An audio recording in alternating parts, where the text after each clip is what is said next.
teacher Ercilia, and today we're diving into the world of nursing, one of the most important professions in healthcare.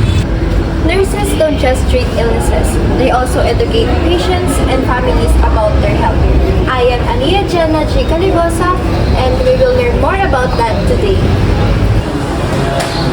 I'm Micaela Bautista. We will explore how nurses empower community through health education. Beyond providing care, nurses play a vital role in teaching people how to live a healthier life. I'm Shania Serrano, and I can wait to hear more about this from our guests. And I'm Christian County. Join us as we discover what nurses are not just a caregiver but also a life-changing lives. And we are student nurse from Arellano University Andres Bonifacio Campus. Good day, sir. Thank you for joining us today. Before we begin, can you please introduce yourself po? Tell us your name, your position, and where are you working, and how many years you have been working as a nurse? Okay. Ako si Jericho de Chavez. Ang position ko dito is Nurse 1.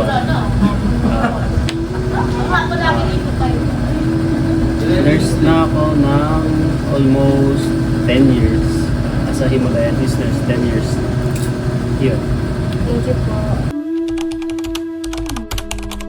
It's good to hear po. Can you share your journey as a nurse po and what inspired you to become a nurse po? Journey. Okay, sa journey muna tayo tapos yung nagpa-inspire sa akin. Yung journey ko as a nurse, medyo chill lang ako na kind na nurse. Kasi kung makita nyo, 10 taon na ako dito sa Pilipinas. Kasi kung medyo kailangan ko lang umalis noon. Siguro nasa ibang bansa na ako ngayon. Pero ngayon, yun nga, parang chill lang ako. Kaya dito pa rin ako. Tapos, yun. Tapos yung nagpa-inspire sa akin, katulad din sabi ko kanina, hindi ko kasi alam kung anong gusto ko noon. Sumabay lang ako sa mga kaibigan ko. Yun ang nagpapa-inspire sa akin, family ko.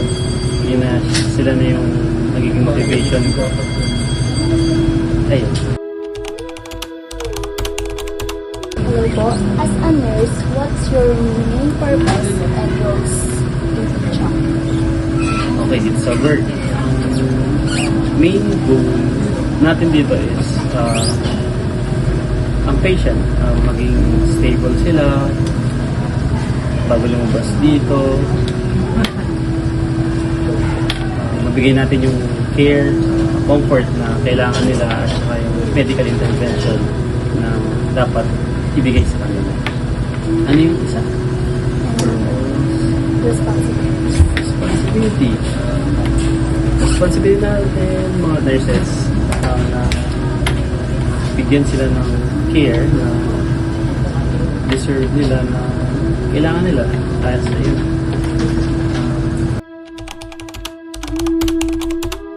What are the advantages of being nurse in your workplace?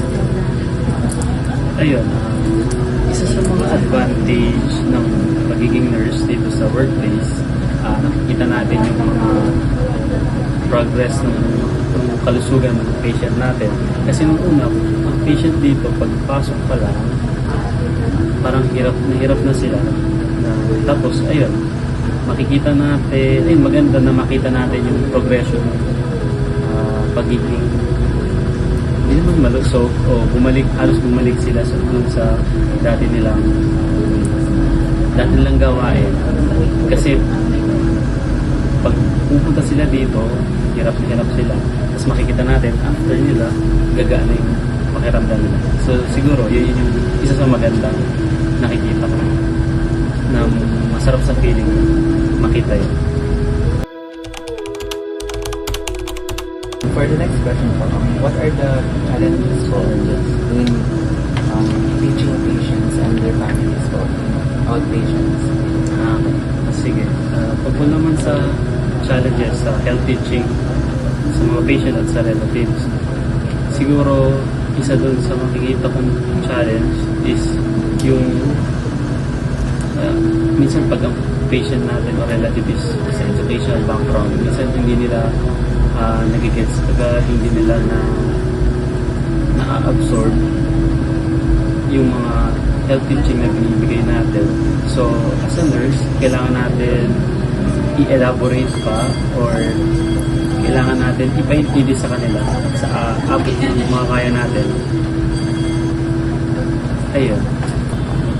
And what about po, the challenges in educating people in community po? Challenges sa pagbigay ng health teaching sa community. Tingin ko minsan, pag hindi nila tanggap yung kung ano yung medical condition nila, siguro yun, isa sa nagpapahirap para ipa-intindi sa kanila kung ano yung sitwasyon nila ngayon. Saka minsan pag hindi ko sila minamaliit, pero pag hindi sila educated, minsan ang hirap ipa-intindi sa kanila yung nangyayari sa kanila.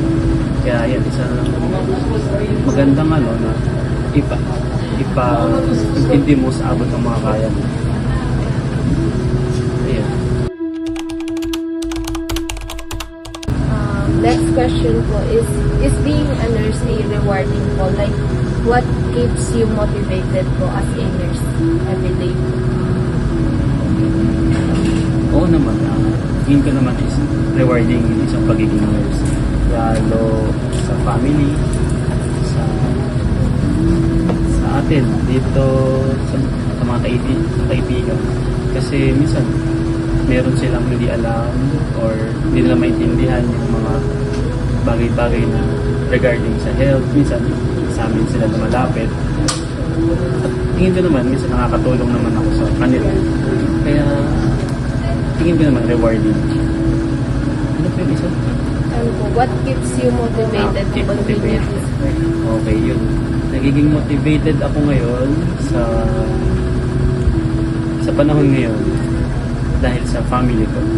Siguro kung hindi dahil sa family ko, hindi ako magpupursige mag-work o maghangad pa ng mas mataas. Yan, family.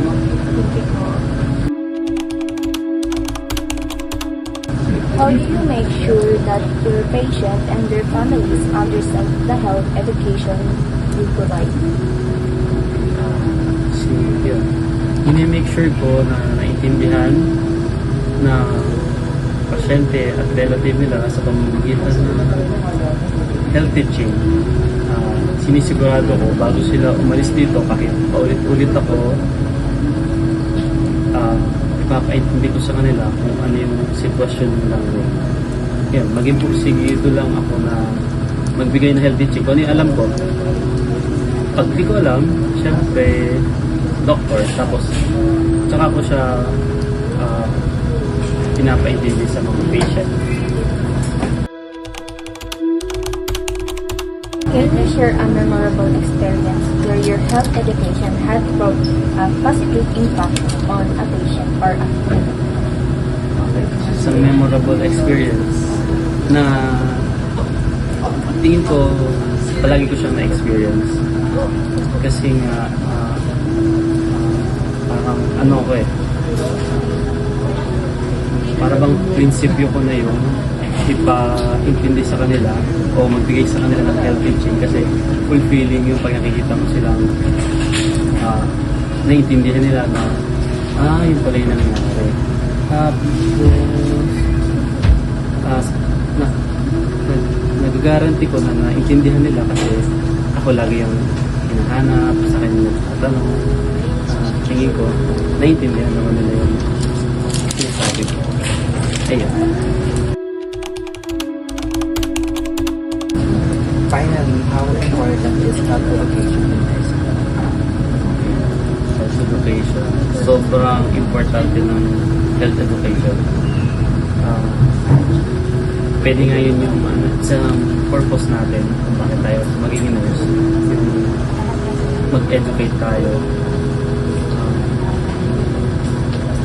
Sobrang fulfilling pagka nakita mo yung patient na naintindihan nila, na natuto sila sa mga nalalaman mo.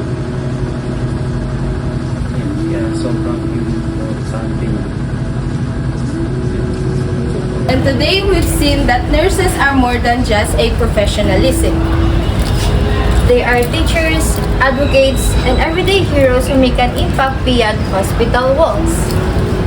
Through education, they don't just help patients, they empower individuals, families, and entire community.